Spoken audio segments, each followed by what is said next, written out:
अजीत पवार के मामले में फंसी ममता बनर्जी।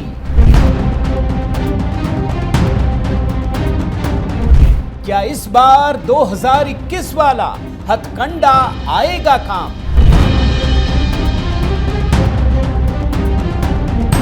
भूल तो नहीं गए कि 2021 में चुनाव से पहले हमले का आरोप लगाया था।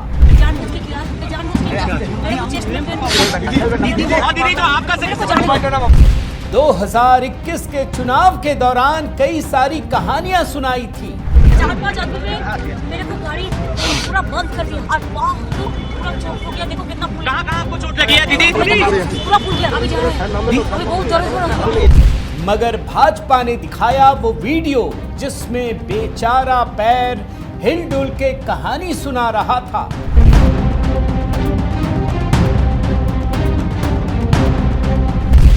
आखिरकार वो रिपोर्ट भी आ गई जिसमें हमले का कोई सबूत नहीं था।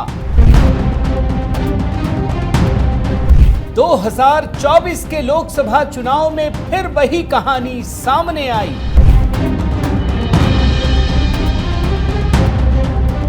दो 2026 से पहले फिर एक नई कहानी लेकर आई सामने।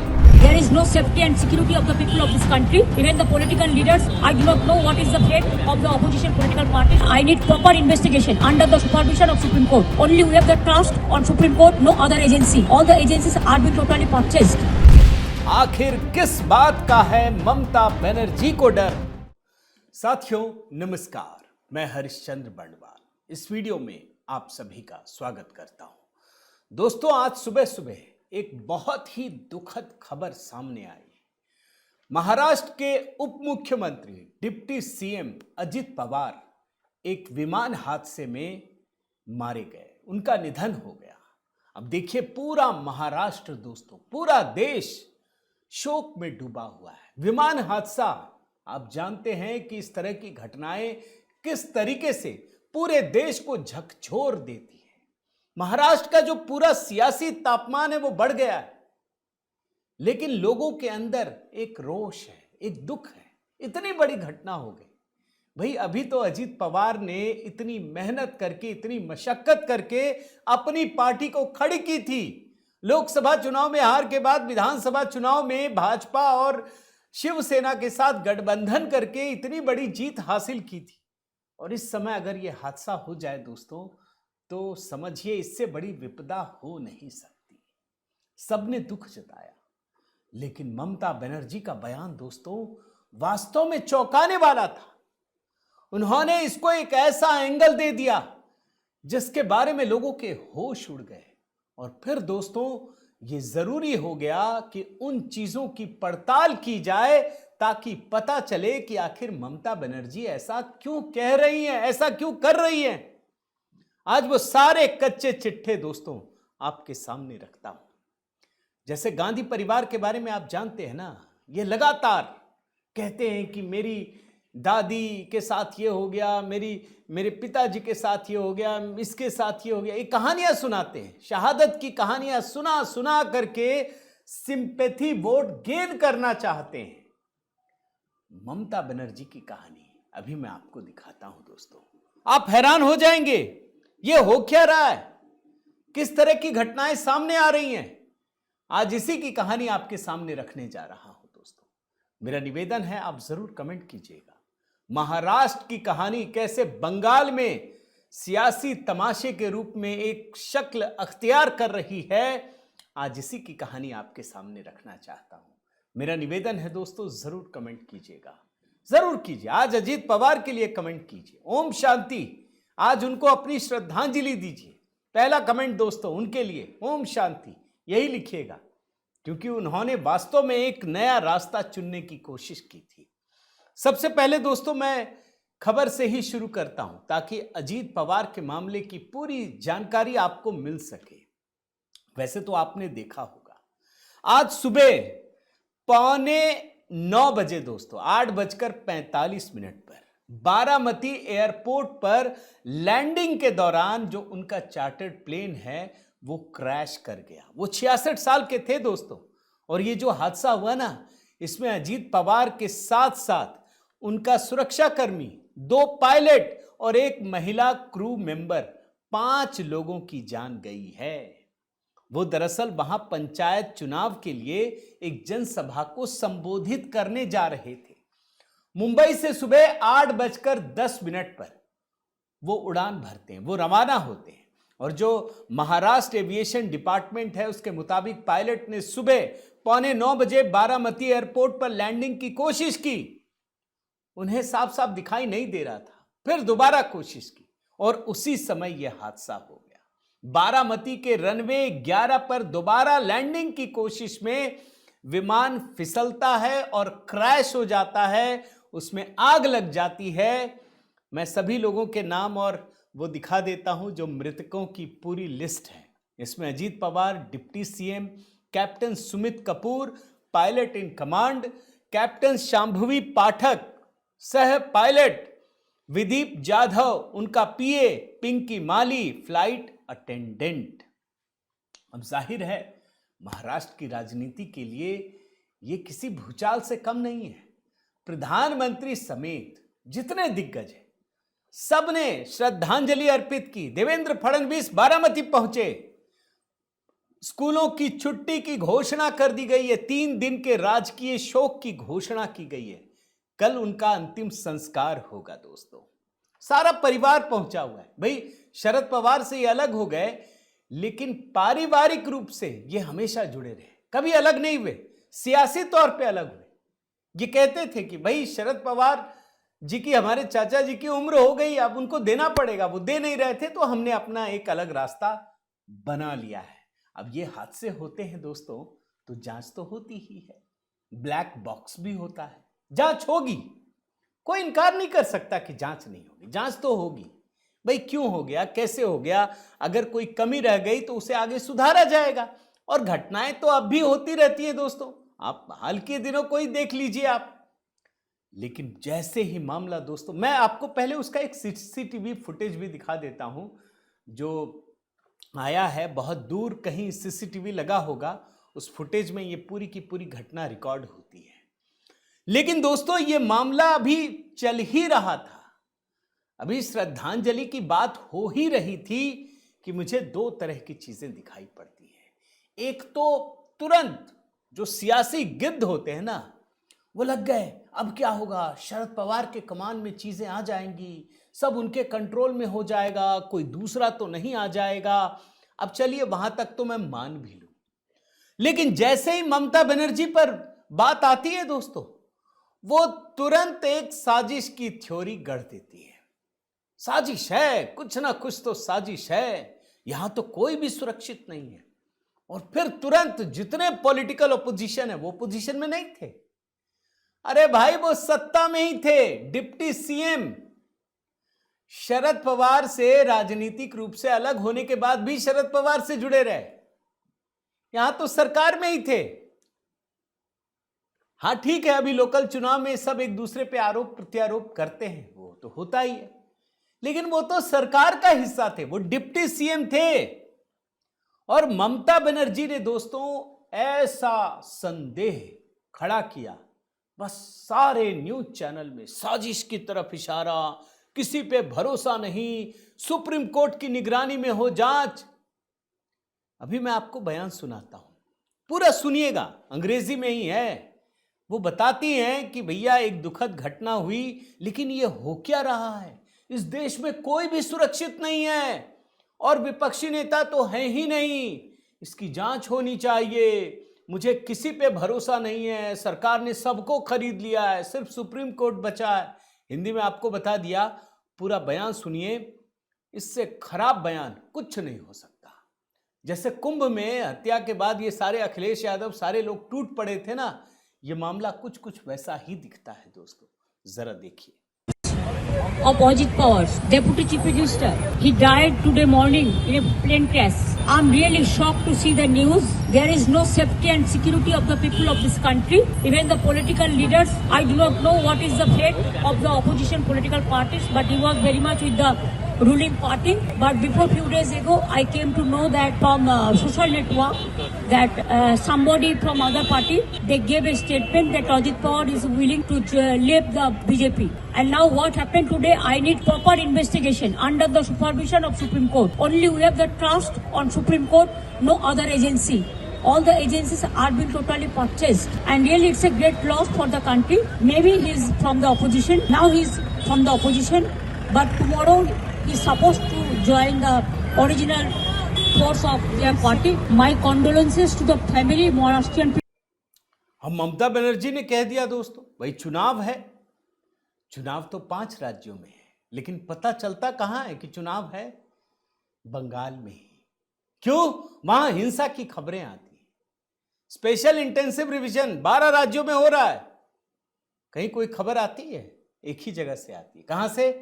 बंगाल से आती है। ये कह रही है सुप्रीम कोर्ट पर भरोसा है।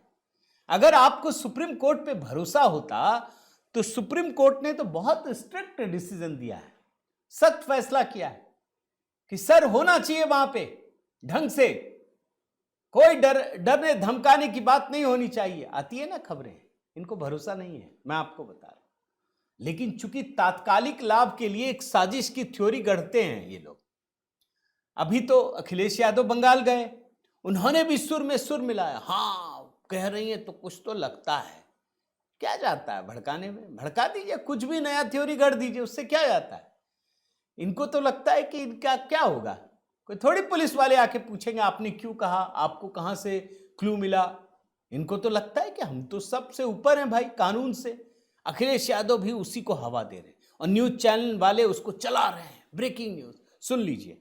तो भी इसमें सर साजिश लगता है, साजिश भी बता रही है ममता बनर्जी। साजिश स्वाभाविक है क्योंकि बहुत बड़े नेता थे, डिप्टी सीएम कई बार रहे वो, और महाराष्ट्र के बहुत लोकप्रिय नेता रहे। और अगर ऐसी घटना हो जाए, और आज के समय पे जहां हम इतने जागरूक हैं, टेक्नोलॉजी को इतना समझते हैं चीजें, तो उन्होंने ठीक ही मांग की होगी क्योंकि वीआईपी के साथ इस तरह की घटना न हो। तो एक बार को ये बात तो साफ होनी चाहिए कि आखिरकार ये घटनाएं क्यों हुई। पूर्व में भी कई हमारे वीआईपी इसी तरह उनकी जान गई है, तो आखिरकार ऐसी जांच हो जिससे निष्पक्ष पता लगे कि आखिरकार घटना किस वजह से हुई।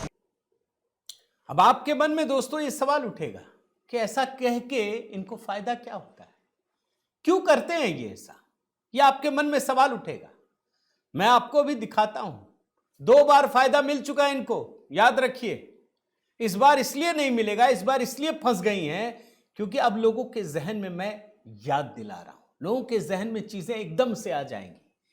भाई काठ का हांडी कुछ बोलते हैं ना, बार बार नहीं चढ़ती है, एक ही बार तो चढ़ाएंगे। और दूध का जला, जनता दूध का जला, छाछ भी फूक फूक करके पीता। मैं 2 विंडो दिखाता हूं, ये 2 बार कैसे सफल हुई है मैं आपको दिखाता हूं। ये 2021 का चुनाव, 2026 में अभी चुनाव हो रहा है ना दोस्तों। याद कीजिए पिछला विधानसभा चुनाव क्या हुआ था। इनको चोट लग गई थी, याद है, पैरों में। और उसी समय इन्होंने जिस तरीके से साजिश की थ्योरी गढ़ी थी, हमको मार दिया, हमला कर दिया, ये हो गया, वो हो गया, सबने बनाना शुरू कर दिया पक्का ये टर्निंग पॉइंट होगा। और वास्तव में टर्निंग पॉइंट ही रहा दोस्तों। प्रचंड जीत, ममता बनर्जी की सबसे बड़ी जीत हुई, आप सोचिए।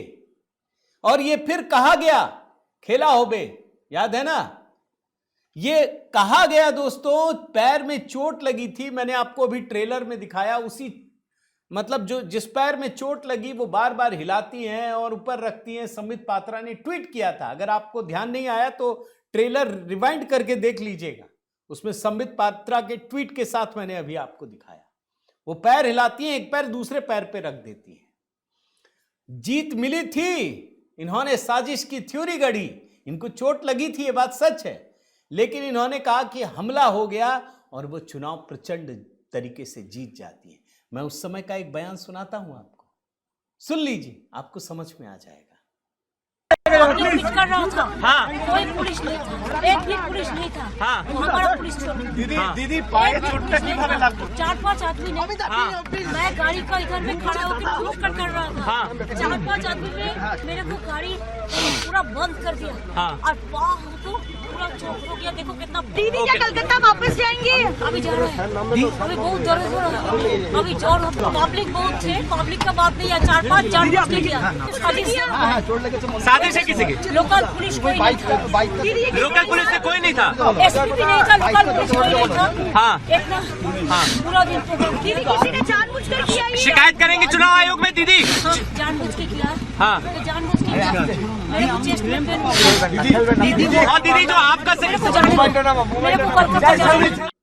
देख रहे हैं ना कैसे बता रही थी, साजिश है, धक्का दिया, हमला कर दिया। बाद में रिपोर्ट भी आ गई थी, आपको ट्रेलर में दिखा दिया मैंने, दिखा नहीं रहा अभी दोबारा, कि पता चला जो चुनाव आयोग को रिपोर्ट सौंपी गई उसमें साफ साफ पता चला कि इन पे कोई हमला नहीं हुआ था।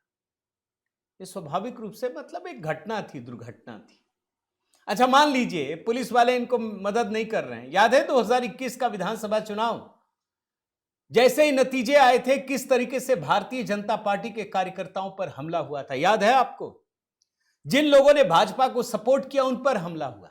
अब इनको लोकल पुलिस मदद ना करे तो ये पुलिस वालों को छोड़ देंगी। कोई खबर आई थी आपके पास कि पुलिस वालों के साथ कुछ किया, ट्रांसफर कर दिया, कोई कार्रवाई हुई, कुछ हुआ? नहीं हुआ, क्योंकि ऐसा था ही नहीं। सफल हो गई 2021 के विधानसभा चुनाव में। फिर दोस्तों 2024 का लोकसभा चुनाव आया। भाजपा को 18 सीटें मिली थी और तृणमूल कांग्रेस को 22 सीटें। मामला अलग था। फिर से वही चोट वाली थ्योरी, 2 विंडो में फिर दिखा देता हूं।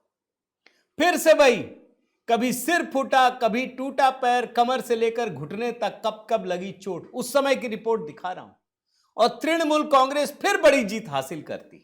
भाजपा 18 से 12 सीट पर लोकसभा में और तृणमूल कांग्रेस 22 से 29 पर पहुंच जाती है। 2 चोट विधानसभा चुनाव में तो एक ही चोट था ना। इसमें क्या हुआ था कि 14 मार्च 2024 को अपने ही घर में गिरने से गंभीर रूप से चोट लग गई थी और एक फोटो जिसमें लगा हुआ था आपको दिखाया मैंने। फिर एक और चोट जिसमें सड़क हादसे का शिकार हो गई थी जनवरी में। अब इनको समझ में आ गया फिर जीतेंगे, फिर इसको आगे बढ़ाया गया, पिक्चर वायरल किया गया, लोगों में सिंपैथी आई, ये जीत गई। तो विधानसभा चुनाव पिछला लोकसभा चुनाव जीत गई। अब इनको समझ में आ गया ये जो घायल होने की अवस्था होती है, कुछ घटना होती है, तो लोगों से सिंपैथी, आप सिंपैथी वोट गेन कर सकते हैं। लोग भावनाओं में बह जाते हैं, वो तात्कालिक लाभ के लिए इसीलिए थ्योरी करते हैं। और इसीलिए दोस्तों जैसे ही अजीत पवार का ये मामला आया तुरंत उन्होंने ये प्लेन क्रैश, हादसा नहीं साजिश, बस सवाल ही तो उठाना है। अरे जांच तो होगी, हर घटना की जांच होती है और सरकार जांच करेगी ही करेगी। लेकिन इन्होंने थ्योरी गढ़ दिया, सुप्रीम कोर्ट की निगरानी में हो।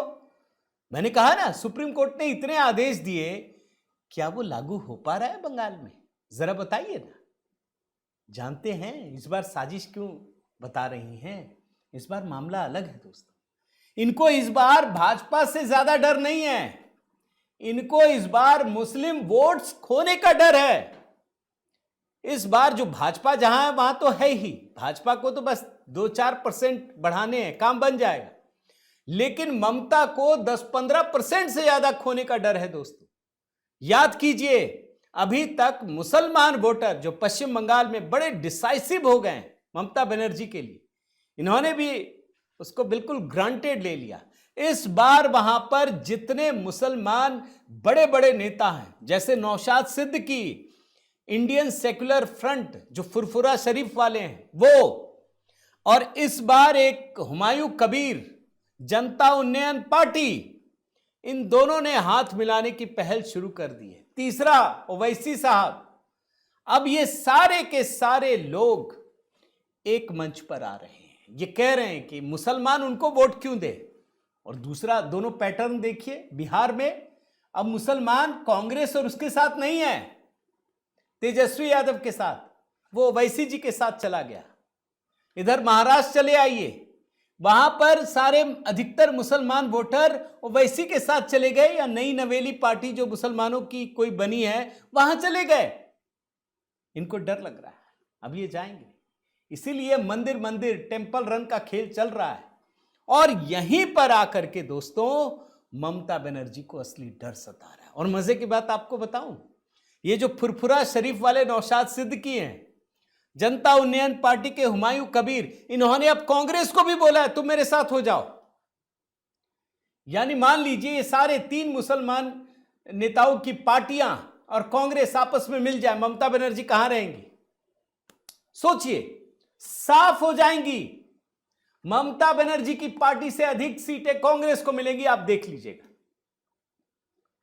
अब ऐसे में क्या करना है? वही बंगाली हिंदू तो सिंपैथी गेन करनी है।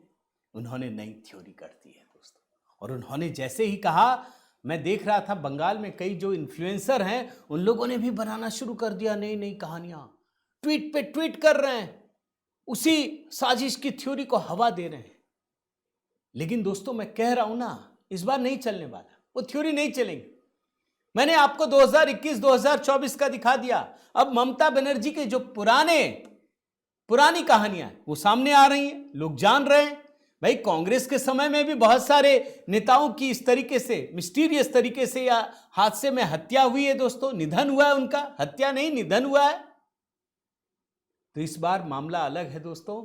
और इसीलिए ममता बनर्जी महाराष्ट्र के एक हादसे को एक साजिश से जोड़ती हैं और अपने ऊपर ला करके एक नई कहानी खड़ा कर देती है। अब देखिए, मैं तो उम्मीद नहीं करता, लेकिन अगर घर में किसी को चोट लग जाए उसको भी प्रसारित करे तो मामला तो कुछ गड़बड़ है ना। और एक बात आपको आखिर में यह भी बता दूं दोस्तों, अजीत पवार के परिवार में जो लोग हैं, आप एक बार की देख लीजिए, डिप्टी सीएम रहे, लेकिन इनकी पत्नी सुनेत्रा पवार ये भी सामाजिक कार्यों से जुड़ी रही हैं और राज्यसभा सांसद भी हैं। इनके 2 पुत्र हैं, बेटा पार्थ पवार 2019 में लोकसभा चुनाव लड़ चुके हैं, अभी राजनीति से दूरी है। जय पवार राजनीति में सक्रिय भूमिका नहीं। इसके अलावा चाचा शरद पवार और चचेरी बहन सुप्रिया सुले। मुझे तो लग रहा है दोस्तों, जो इसमें भी नई कहानी गढ़ रहे हैं ना, उनको बड़ा झटका लगने वाला है। यह संभव है कि डिप्टी सीएम की कुर्सी पर इनकी पत्नी आ जाए और भाजपा को मुझे नहीं लगता कोई आपत्ति होगी। भाई जब परिवार की ही पार्टी है, अच्छा परिवार से ज्यादा इन्होंने एक संघर्ष करके अपना नया रास्ता चुना है, तो सुनेत्रा पवार मुझे तो दिख रहा है कि वही डिप्टी सीएम बनेंगी या जो भी होगा। बाकी तो आने वाले समय में पता चल ही जाएगा दोस्तों। लेकिन ये बंगाल की कहानी गजब है। एक बात तो दिख रहा है कि ममता बनर्जी इस समय बुरी तरह से डरी हुई है और इसीलिए बंगाल की कुछ भी देश में हो उसे ममता बनर्जी अपने मिलाकर जोड़ देती है। आपकी क्या राय है दोस्तों? जरूर कमेंट करके बताइएगा। मैंने कहा है पहला कमेंट अजीत पवार के लिए ओम शांति यही लिखिएगा। बाकी आपकी जो भी राय है जरूर लिखिए दोस्तों। मेरा निवेदन है कि अगर आपने चैनल सब्सक्राइब नहीं किया है तो जरूर कीजिए, बेल आइकन दबाइए। मेंबरशिप का एक ऑप्शन होता है दोस्तों, आप मेंबरशिप लेते हैं तो हमारी ताकत बढ़ती है। मेरा व्हाट्सएप नंबर है, अगर किसी भी तरीके से जुड़ना चाहें ज़रूर आप मैसेज कर दीजिए। बाकी जो नया गीत है वो मैंने पिंड कर दिया है। बहुत बहुत धन्यवाद। जय सिया राम।